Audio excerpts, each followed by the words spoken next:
Halo sahabat Mizan Story, jangan lupa subscribe, like, dan tuliskan sholawat di kolom komentar ya. Tulirkan sekarang juga agar kelak kita mendapatkan syafaatnya. Amin.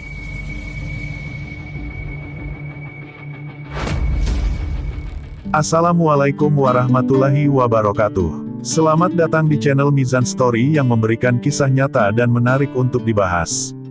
Tapi sebelum itu, tekan tombol subscribe, dan jangan lupa tuliskan sholawat di kolom komentar agar kita mendapatkan syafaat di akhirat kelak. Amin ya rabbal alamin. Hari ini, kita akan mengangkat sebuah cerita yang mengejutkan masyarakat Jawa Timur. Seorang sinden muda berbakat, bupati muda penuh karisma, dan seekor sapi kurban yang tidak biasa. Sebuah rangkaian peristiwa yang tak disangka-sangka menggegerkan dunia maya. Di sebuah dusun yang tenang di pelosok Kediri, lahirlah seorang bayi perempuan dari pasangan seniman Jawa yang ternama. Ayahnya, Gondo Supono, adalah dalang kondang yang suaranya pernah menggema hingga istana negara. Ibunya, Wiwin Arumita, seorang sinden yang anggunnya seolah menetes dalam darah. Bayi itu mereka beri nama Niken Salindri, nama yang kelak mengguncang dunia maya dan menyentuh hati jutaan orang. Siapa sangka, tangisan pertamanya malam itu akan menjadi awal dari perjalanan panjang seorang sinden muda menuju takdirnya. Sejak kecil, Niken tidak seperti anak-anak seusianya. Saat balita lain bermain boneka, ia lebih senang duduk di belakang kelir, menatap ayahnya membawakan lakon wayang. Suara gamelan bukanlah suara asing baginya, melainkan alunan yang menenangkan, seperti pelukan ibu. Ibunya kerap berkata, "Anakku ini bukan sembarang anak, dia lahir dengan irama dalam jiwanya." Dan benar saja, di usia 5 tahun, Niken sudah bisa memetik nada-nada laras pelok dan slendro dengan sempurna, seolah ia tak pernah belajar, hanya mengingat kembali apa yang sudah tertanam sejak rahim. Namun, jalan hidup Niken tidak selalu lurus. Saat usianya menginjak 7 tahun, ibunya jatuh sakit keras. Sang ibu tetap menyanyi, meski napasnya kian sesak. Di panggung terakhirnya, Wiwin sempat memeluk Niken dan berbisik di telinganya, "Lanjutkan suara ibu, nak, jadikan panggung sebagai tempatmu berdakwah dan menghidupkan budaya." Tak lama setelah itu, Wiwin wafat dalam posisi sujud setelah pentas. Sejak saat itu, Niken bersumpah dalam hati, bahwa suara sindennya bukan sekadar hiburan, tapi amanah. Dibimbing langsung oleh ayahnya, Niken mulai tampil dari panggung ke panggung. Badannya masih kecil, tetapi suaranya sudah menggema seperti sinden dewasa. Setiap kali ia bersenandung, penonton terdiam. Tangis haru pecah dari mereka yang mendengar tembang Macapat dari mulut gadis belia itu. Banyak yang berkata, ini bukan sekadar anak kecil, ini titisan suara langit. Nama Niken pun mulai dikenal, tapi bukan tanpa cemooh. Beberapa orang meremehkannya, menyebutnya anak yang dimanfaatkan oleh ayahnya. Namun Niken memilih diam, membalas dengan persembahan terbaik di atas panggung. Tahun demi tahun berlalu, dan dunia digital mulai membuka jalan baru. Salah satu video TikTok Niken saat menyinden di tengah sawah viral secara mendadak. Dengan kebaya sederhana dan rambut digelung, Niken menyanyikan lir-ilir dengan ekspresi penuh rasa. Netizen tersentuh, menyebutnya, sinden Gen Z yang menjaga warisan nenek moyang. Dalam waktu seminggu, pengikutnya melonjak tajam. Wartawan, konten creator, dan bahkan pejabat daerah mulai melirik gadis muda dari Kediri ini. Meski popularitas mulai menghampirinya, Niken tetap hidup sederhana. Ia masih naik motor butut ke tempat pentas, masih membantu sang ayah menyiapkan wayang sebelum acara. Tapi di balik kesederhanaan itu, doa dan amanah sang ibu terus hidup. Ia tahu, di pundaknya kini tergantung harapan ribuan anak muda yang mulai melirik budaya lokal. Ia bukan hanya sinden, ia adalah simbol bahwa adat, budaya, dan iman bisa hidup berdampingan dalam satu suara. Dan siapa sangka, langkah kecil dari panggung desa akan membawanya ke pertemuan tak terduga dengan seseorang yang kelak akan mengubah jalan hidupnya. Di balik suara lembut Niken, sebuah gelombang besar tengah disiapkan oleh semesta. Bukan hanya untuk mengangkat suara sinden muda, tapi juga menyatukan takdir 3 insan dalam satu peristiwa yang mengguncang jagat maya. Masih dalam gema ketenaran Niken Salindri, angin takdir mulai berhembus dari arah lain, Tuban, sebuah kota pesisir di utara Jawa Timur. Di sana, sosok pemimpin muda sedang mencuri perhatian. Mas Lindra, nama panggilannya, adalah Bupati Tuban termuda sepanjang sejarah kabupaten itu. Penampilannya sederhana, sering mengenakan sarung dan baju koko saat turun ke desa-desa. Namun di balik kesederhanaannya, tersimpan karisma yang tak bisa dibantah. Sosoknya bagaikan pangeran zaman modern, berpendidikan tinggi, santun, dan dekat dengan rakyat kecil. Mas Lindra adalah tipe pemimpin yang lebih suka duduk di warung kopi dibanding di balik meja kantor. Ia sering menyamar jadi warga biasa demi mendengar langsung keluhan rakyatnya. Satu malam, saat mampir ke sebuah acara kesenian di perbatasan Tuban Bojonegoro, ia tanpa sengaja melihat penampilan sinden muda yang membuatnya terdiam. Suaranya menyentuh, liriknya penuh makna, dan air mata penonton mengalir deras. "Siapa dia?" bisiknya pada ajudan. Ajudan itu menjawab pelan, "Itu Niken Salindri, Pak. Sinden dari Kediri yang viral." Sejak malam itu, Mas Lindra diam-diam mengikuti perkembangan Niken. Ia menonton ulang videonya, membaca komentar-komentar netizen, dan menyadari satu hal, gadis muda itu bukan sekadar penyanyi. Ia adalah roh budaya yang nyaris terlupakan. Di dalam benak Mas Lindra, muncul rencana besar. Ia ingin mengundang Niken dalam acara budaya Akbar, Grebek Suro Tuban. Tapi bukan sekadar tampil, ia ingin menjadikan Niken simbol gerakan, Tuban bangkit lewat budaya. Undangan resmi pun dikirim ke Kediri, lengkap dengan surat pribadi dari Mas Lindra. Ayah Niken, Gondo Supono, awalnya ragu. Tapi Niken, dengan ketenangan luar biasa, meyakinkan ayahnya. "Bukankah ibu pernah bilang, suara ini adalah amanah?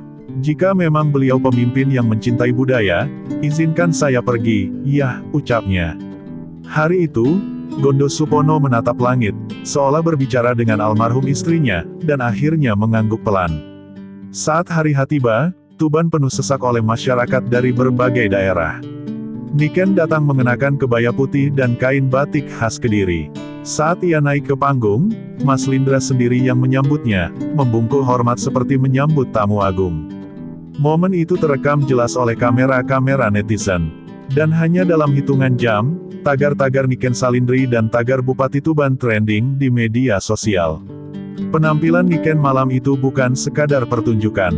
Ia membawakan tembang Jawa yang memadukan dakwah, cinta tanah air, dan rasa syukur.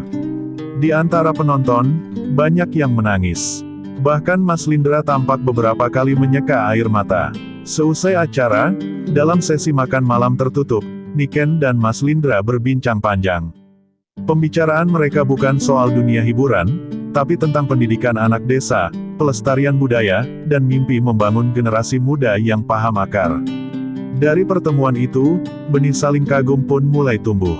Bukan dalam balutan asmara murahan, tapi dalam nafas perjuangan.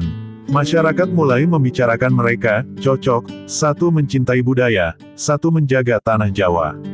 Tapi, seperti semua kisah besar, awal pertemuan ini hanyalah bab kecil dari badai besar yang akan datang. Sebab di balik layar, takdir telah menyiapkan satu kejutan besar yang akan menyatukan mereka, lewat seekor sapi kurban yang tak biasa. Di balik gegap gempita panggung budaya Tuban, tak ada yang menyangka bahwa sepotong takdir sedang disiapkan dari sebuah ladang sunyi di lereng perbukitan Desa Ngarit. Di sana, seorang pemuda sederhana, bernama Mas Iyun hidup bersahaja. Ia dikenal masyarakat sebagai Sobat Ngarit, julukan yang ia sandang bukan karena popularitas, tapi karena ketekunannya dalam mengarit rumput dan merawat hewan ternak. Mas Iyun bukan tokoh terkenal, bukan pula orang yang mencari sorotan. Tapi cintanya kepada makhluk Allah, terutama pada sapi-sapi peliharaannya, begitu dalam, tulus, dan menggetarkan. Satu dari sapi-sapi yang ia rawat sejak kecil, ia beri nama Ronggo Jiwo. Seekor sapi jantan berwarna coklat gelap, dengan sorot mata tajam namun jinak jika dipanggil. Tapi ada satu hal yang membuat Ronggo Jiwo berbeda, di bagian lehernya, tumbuh corak putih alami yang menyerupai lafaz Allah. Awalnya, Mas Iyun mengira itu hanya kebetulan. Namun setelah beberapa kiai dan ulama desa datang melihat langsung, mereka mengangguk penuh takjub dan berkata, "Ini bukan sekadar sapi. Ini amanah." Sejak itu, Mas Iyun makin merawat Ronggo Jiwo dengan sepenuh hati. Setiap subuh, ia tak lupa membacakan sholawat dan ayat-ayat pendek di telinga sapi itu. Kadang-kadang, Ia juga menaburkan air zam-zam yang dititipkan dari seorang haji tetangganya. Ajaibnya, sapi itu tumbuh dengan tubuh gagah, sehat luar biasa, dan punya aura tenang yang sulit dijelaskan. Beberapa peternak kaya sempat datang menawar hingga 200 juta, tapi Mas Iyun selalu menolak. Saya tak menjualnya pada yang cuma mau untung. Kalau untuk ibadah kurban, insya Allah saya ikhlas, katanya. Kabar tentang sapi unik ini menyebar hingga ke media sosial. Salah satu video Mas Iyun menyuapi Ronggo Jiwo sambil bersalawat viral di TikTok. Sampai akhirnya, video itu ditonton oleh seseorang di Tuban, Mas Lindra. Ia langsung teringat pembicaraannya dengan Niken beberapa malam lalu, saat mereka sama-sama berdiskusi tentang makna kurban. Kalau kurban bisa menyatukan rakyat, budaya, dan keikhlasan, saya mau ikut, kata Niken waktu itu. Tanpa pikir panjang, Mas Lindra langsung menghubungi timnya, cari dan datangkan pemilik sapi itu. Kita beli untuk kurban tahun ini. Pertemuan antara Mas Lindra, Niken, dan Mas Iyun terjadi sederhana di sebuah gubuk kecil milik Mas Iyun. Saat mereka datang, Mas Iyun sedang menyapu kandang. Ia bahkan sempat salah sangka, mengira rombongan itu petugas dinas peternakan. Tapi begitu tahu siapa yang datang, ia tergagap, nyaris menjatuhkan ember air.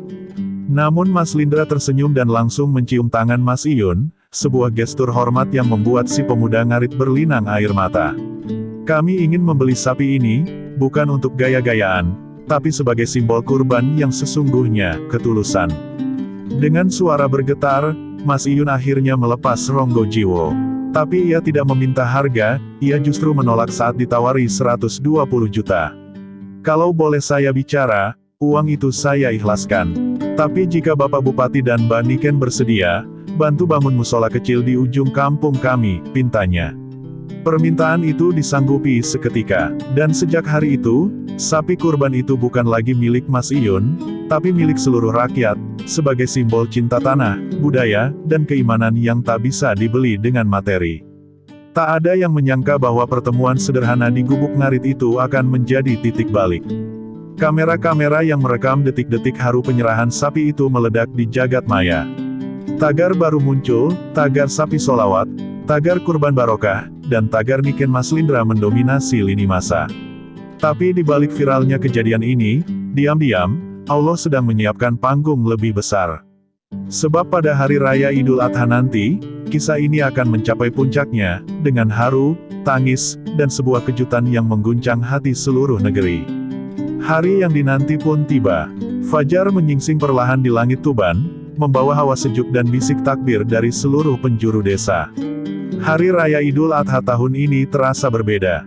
Masjid-masjid penuh sejak subuh, dan jalanan desa dipenuhi wajah-wajah haru.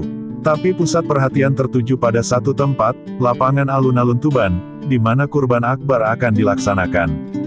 Disinilah Ronggo Jiwo, sapi istimewa milik Mas Iyun yang kini telah menjadi simbol keikhlasan rakyat, akan disembelih dengan penuh hikmat.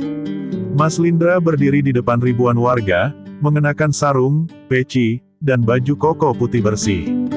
Di sampingnya, Niken Salindri, anggun dalam balutan kebaya putih gading dan selendang batik tua milik almarhum ibunya. Sorot matanya tegas tapi lembut. Ia tak hanya datang sebagai pengisi acara, tapi juga sebagai saksi dari kisah yang membawa rakyat kecil, budaya luhur, dan semangat kurban menyatu dalam satu peristiwa. Di balik panggung sederhana, para santri, petani, dan tokoh adat sudah menunggu dengan hati berdebar. Sebelum prosesi penyembelihan dimulai, Mas Lindra mempersilakan Niken untuk membuka acara dengan tembang pembuka. Suara sinden muda itu menggema lembut, melantunkan tembang lirih berjudul, Ilir-Ilir, yang menggetarkan kalbu. Tak sedikit yang meneteskan air mata. Bahkan Mas Iyun, yang berdiri di pinggir lapangan, menunduk dalam-dalam, menggenggam sajadah peninggalan ibunya. Baginya, ini bukan sekadar momen viral, tapi bukti bahwa Allah Maha membolak-balikkan takdir. Saat Ronggo Jiwo dibawa ke tengah lapangan, suasana mendadak hening. Tak ada suara, hanya napas berat dan bisik takbir yang lirih. Sapi itu berjalan tenang, seolah tahu ia akan menjadi persembahan. Di lehernya, tulisan lafaz Allah tampak jelas, membuat beberapa orang terisak. Seorang kiai sepuh yang diminta memimpin doa, terdiam cukup lama sebelum akhirnya berkata, jika binatang saja bisa berjalan menuju takdirnya dengan tenang, mengapa kita manusia sering mengeluh saat diuji? Kalimat itu memukul hati banyak orang. Proses penyembelihan berjalan khusyuk. Mas Lindra sendiri yang mengikat tali, sebagai bentuk penghormatan, sementara sang kiai yang memotong. Saat darah pertama mengalir, langit mendadak mendung meski tak ada hujan dalam perakiraan cuaca. Sebuah angin lembut berembus, membuat selendang Niken terlepas dan melayang, mendarat tepat di atas kepala Mas Iyun. Sebuah kejadian kecil yang tak disengaja, tapi menjadi bahan perbincangan luas. Ada isyarat dari langit, kata beberapa warga. Video momen itu tersebar cepat. Netizen menuliskan caption penuh haru, inilah kurban sejati. Bukan sekadar penyembelihan, tapi penyerahan diri kepada Allah. Tayangan YouTube dari channel Mizan Story menembus jutaan views dalam 2 hari. Nama Niken, Mas Lindra, Mas Iyun, dan sapi Ronggo Jiwo menjadi ikon lebaran kurban tahun itu. Tapi bukan hanya karena viral, melainkan karena momen itu telah menamparkan wajah dunia yang mulai melupakan makna ibadah, kesederhanaan, dan cinta pada budaya. Namun, di balik kemegahan itu, tak semua berjalan mulus. Di tengah pujian dan perhatian, mulai muncul suara-suara sumbang. Ada pihak yang iri, ada media yang memelintir fakta. Bahkan ada yang mulai menyebarkan isu soal hubungan khusus antara Niken dan Mas Lindra. Dan seperti dalam kisah besar manapun, badai itu akan datang. Tapi sebelum itu, satu peristiwa mengejutkan akan terjadi, sebuah undangan dari Istana Negara, yang akan menguji hati, niat, dan integritas semua tokoh dalam cerita ini. 3 hari pasca peristiwa kurban akbar di Tuban, suasana belum juga reda. Video Ronggo Jiwo, tembang lirih Niken, dan tangis Mas Iyun masih ramai berseliweran di jagat maya. Tapi badai pelan-pelan mulai berembus. Undangan resmi dari Istana Negara datang ke kantor Pemkab Tuban. Tertulis dengan tinta emas, ditujukan kepada Bupati Tuban, Mas Lindra, bersama tamu kehormatan, Niken Salindri. Mereka diminta hadir dalam acara Anugerah Budaya Nusantara, langsung di hadapan Presiden. Berita itu menjadi topik utama media nasional. Banyak yang bangga, banyak pula yang bertanya-tanya.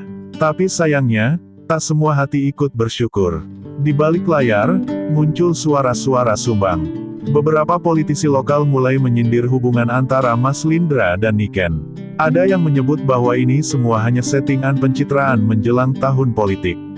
Lebih parah lagi, sebuah akun anonim di media sosial menyebarkan foto editan yang menggambarkan kedekatan tak senonoh antara keduanya.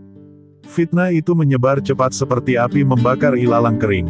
Niken yang baru beranjak dewasa harus menanggung tekanan luar biasa. Ia menangis di pelukan Pak Gondo Supono, sang ayah yang kini lebih banyak diam.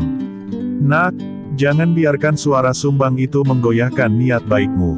Jalan dakwah lewat budaya ini memang sunyi dan tajam, tapi tetap luruslah, ucapnya pelan, dengan suara serak menahan tangis. Niken hanya bisa mengangguk, menggenggam tasbih peninggalan ibunya lebih erat dari biasanya. Mas Lindra juga tak tinggal diam. Ia menggelar konferensi pers yang dihadiri banyak media.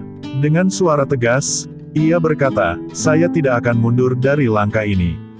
Niken adalah putri bangsa yang saya hormati, bukan sekadar sinden. Dan jika ada pihak yang memfitnah, kami siap menempuh jalur hukum." Dukungan pun mengalir, dari seniman, tokoh agama, hingga santri-santri kecil yang pernah belajar dari tembang Niken. Tapi di tengah gemuruh itu, Mas Lindra tahu, langkah berikutnya harus lebih hati-hati. Saat hari keberangkatan ke istana tiba, suasana stasiun dipenuhi warga yang ingin melepas kepergian mereka. Niken mengenakan kebaya hijau zamrud, sementara Mas Lindra mengenakan beskap hitam lurik khas Tuban. Mas Iyun juga ikut mengantar, membawa 2 bungkus nasi jagung dan telur asin sebagai bekal perjalanan. Makan yang cukup ya, Mbak Niken. Orang-orang besar juga perlu tenaga dari rakyat kecil, katanya sambil tersenyum, lalu membungkuk dalam. Niken menahan air mata, tahu bahwa yang mereka perjuangkan lebih besar dari sekadar penghargaan. Di atas kereta menuju Jakarta, suasana hening. Niken membaca surat-surat dari anak-anak desa yang menyemangatinya. Salah satu surat kecil berbunyi, "Mbak Niken, jangan pulang kalau belum bikin presiden nangis karena tembangmu." Ia tersenyum tipis, lalu menatap keluar jendela. Dalam hatinya, Ia tahu, perjalanan ini akan menjadi ujian. Bukan hanya untuk membuktikan karya budaya di mata negara, tapi juga membuktikan bahwa fitnah tak akan menang selama niat tetap suci dan langkah tetap lurus. Namun, di balik riuhnya sambutan istana yang menanti mereka, sebuah rencana gelap tengah disusun oleh orang-orang yang tak senang melihat bersatunya kekuatan budaya dan politik dalam diri Mas Lindra dan Niken. Rencana itu bisa menjatuhkan segalanya, karir, nama baik, bahkan masa depan perjuangan mereka. Dan rencana itu akan meledak, tepat ketika mereka berdiri di panggung kehormatan Istana Negara. Langit Jakarta mendung saat Mas Lindra dan Niken tiba di halaman Istana Negara. Angin sejuk menyambut mereka, seolah menjadi pertanda, akan ada badai yang tak terlihat oleh mata manusia biasa. Namun wajah Niken tetap teduh, meski di balik riasan tipis dan senyum lembutnya, hatinya penuh gelisah. Sejak malam sebelumnya, ia menerima pesan singkat misterius, jangan naik ke panggung. Ada yang menunggu jatuhmu. Tak ada nama pengirim, hanya rasa dingin yang menjalar dari ujung jemari hingga dada. Acara Anugerah Budaya Nusantara berlangsung megah. Para tokoh besar, menteri, budayawan, dan perwakilan daerah berkumpul. Mas Lindra diminta duduk di barisan depan, Niken di sisi kanannya, seperti simbol keseimbangan antara pemimpin dan seniman, antara kuasa dan rasa. Tapi di antara para tamu, tampak seorang pria berpakaian dinas sipil yang tak asing. Dia adalah mantan pejabat yang dulu dicopot Mas Lindra karena kasus korupsi dana kebudayaan. Wajahnya penuh senyum palsu, tapi matanya menyimpan bara dendam. Ketika MC memanggil Niken ke atas panggung untuk menerima penghargaan istimewa penjaga budaya leluhur, layar besar di belakang panggung tiba-tiba berkedip. Seluruh ruangan menahan napas. Dalam hitungan detik, layar menampilkan potongan video, rekaman yang menampilkan Niken dan Mas Lindra sedang berbincang di taman belakang Pendopo Tuban, malam hari. Diambil dari sudut gelap, dengan narasi palsu yang disisipkan, beginilah caranya sinden merayu kekuasaan. Seisi ruangan gempar, beberapa tamu berbisik-bisik, ada yang mencibir, ada yang mengernyitkan dahi. Niken terdiam di tengah panggung, wajahnya pucat. Selendang batik yang dikenakannya seperti kehilangan warna. Tangannya bergetar, tapi kakinya tetap berdiri kokoh. Ia menatap ke arah Mas Lindra, yang sudah berdiri dengan rahang mengeras. Seketika itu juga, Presiden, yang menyaksikan kejadian tersebut dari kursi utama, mengangkat tangannya, meminta semua tenang. Dengan suara berat, beliau berkata, saya ingin mendengar langsung dari gadis muda ini. Apa arti budaya bagimu, Niken Salindri? Air mata Niken menggenang, tapi tak ia biarkan jatuh. Ia menggenggam mikrofon dengan kedua tangan, lalu berkata, budaya adalah doa yang tak pernah selesai. Saya tidak meminta dipercaya, saya hanya ingin tembang saya menjadi jembatan antara yang tua dan muda, antara tanah dan langit. Jika saya difitnah karena itu, saya ikhlas. Tapi izinkan saya bernyanyi, bukan untuk pembelaan, tapi untuk menyampaikan yang tak bisa dijelaskan dengan kata. Dan tanpa menunggu aba-aba, Niken menyanyikan tembang, gambuh, lirih tapi tajam, dengan suara yang membuat ruangan hening total. Satu demi satu, kepala-kepala menunduk. Kamera-kamera yang semula haus skandal, kini merekam air mata yang jatuh diam-diam. Presiden berdiri dan memberi tepuk tangan pertama. Disusul seluruh tamu, berdiri satu persatu. Yang semula ingin menjatuhkan, justru tertampar oleh ketulusan.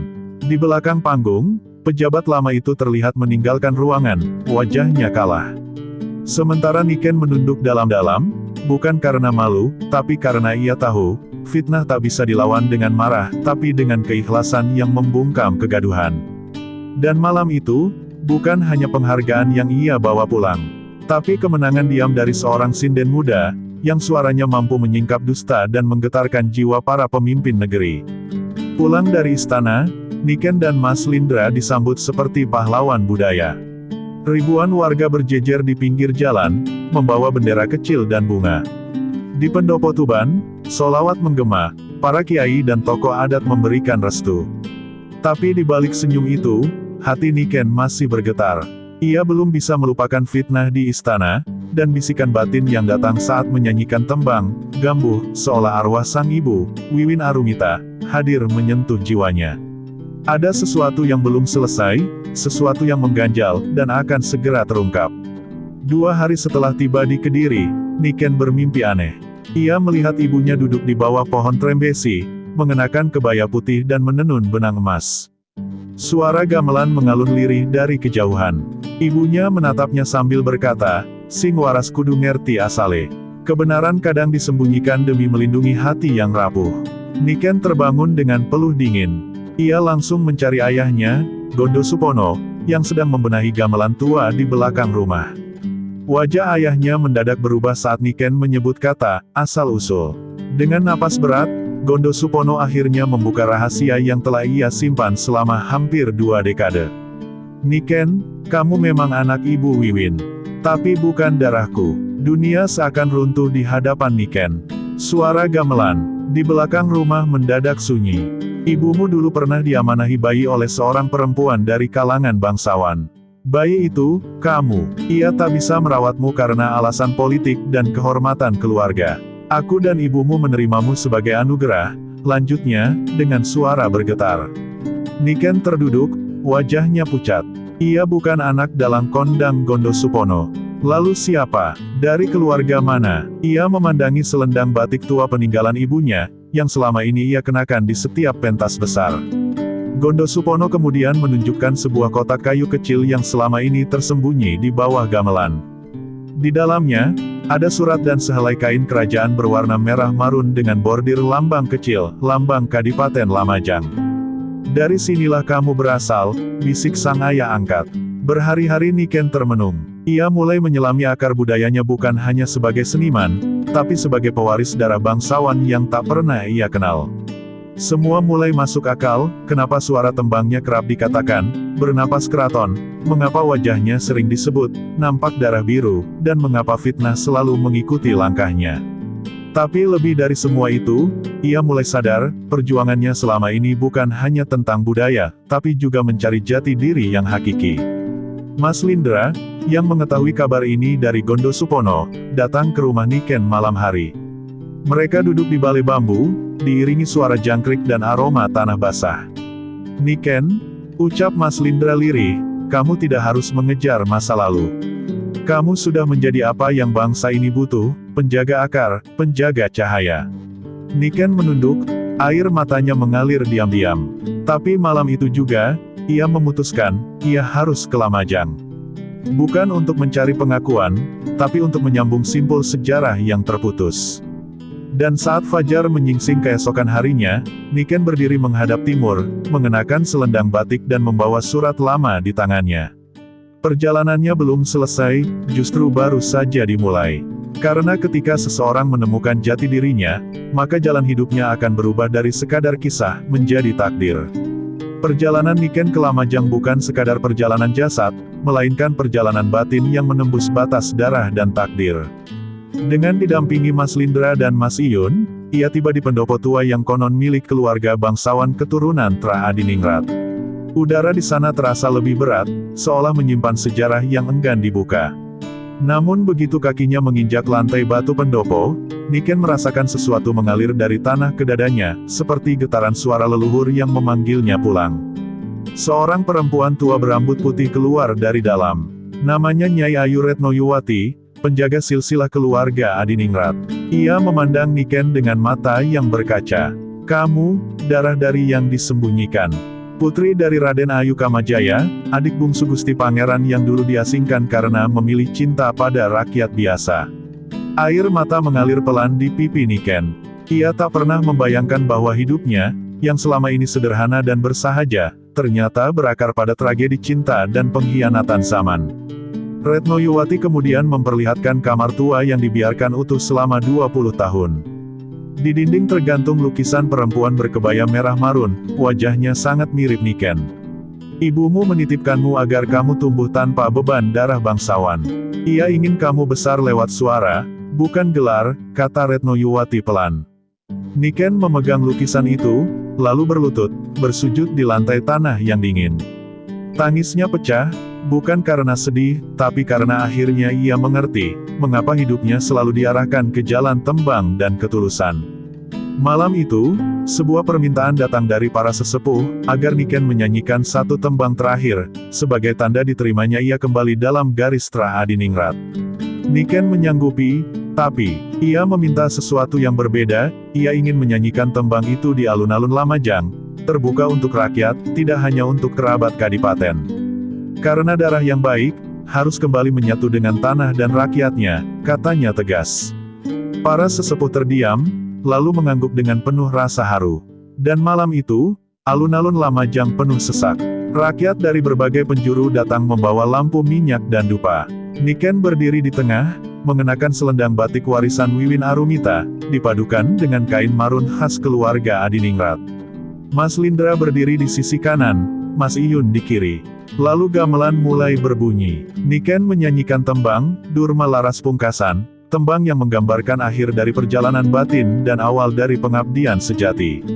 Suara Niken membelah malam, tidak nyaring, tidak lantang, tapi dalam dan tulus, seperti air yang jatuh ke tanah kering.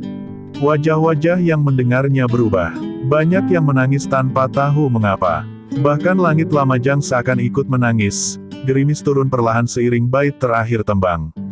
Di tengah kesunyian, Niken berkata, "Aku bukan siapa-siapa, hanya penyambung suara masa lalu untuk masa depan. Jika suara ini berhenti, semoga tembang lain lahir dari generasi yang lebih kuat." Dan begitulah akhirnya, kisah Niken Salindri bukan berakhir, tapi dilanjutkan oleh mereka yang pernah disentuh suaranya. Ia menolak gelar, menolak istana, dan kembali ke panggung rakyat. Mas Lindra tetap memimpin dengan kebijakan yang menyatu dengan budaya. Mas Iyun tetap menjadi sahabat dan penjaga kejujuran. Dan Jawa Timur, tidak hanya gempar karena kabar, tapi karena lahirnya kembali kesadaran, bahwa budaya bukan peninggalan, tapi napas kehidupan. Demikianlah kisah Niken Salindri, sinden muda asal Kediri yang berhasil menembus segala cobaan dan fitnah untuk menemukan jati dirinya yang sesungguhnya. Perjalanan hidupnya mengajarkan kita bahwa akar budaya dan ketulusan hati adalah kekuatan terbesar dalam menghadapi segala tantangan. Semoga cerita ini bisa menjadi inspirasi bagi kita semua untuk selalu menjaga dan melestarikan warisan budaya serta menghargai perjalanan hidup setiap insan dengan penuh kesabaran dan keikhlasan. Cerita yang Anda saksikan adalah fiksi yang dibuat untuk menghibur sekaligus mengangkat nilai-nilai budaya Nusantara. Nama dan kejadian dalam cerita ini adalah hasil imajinasi dan tidak merujuk pada sosok atau peristiwa nyata. Mohon untuk menikmati cerita ini dengan sikap positif dan terbuka. Terima kasih sudah menonton sampai akhir. Jangan lupa untuk subscribe, like, dan share agar semakin banyak orang yang terinspirasi dari kisah ini. Sampai jumpa di video berikutnya di channel Mizan Story. Wassalamualaikum warahmatullahi wabarakatuh.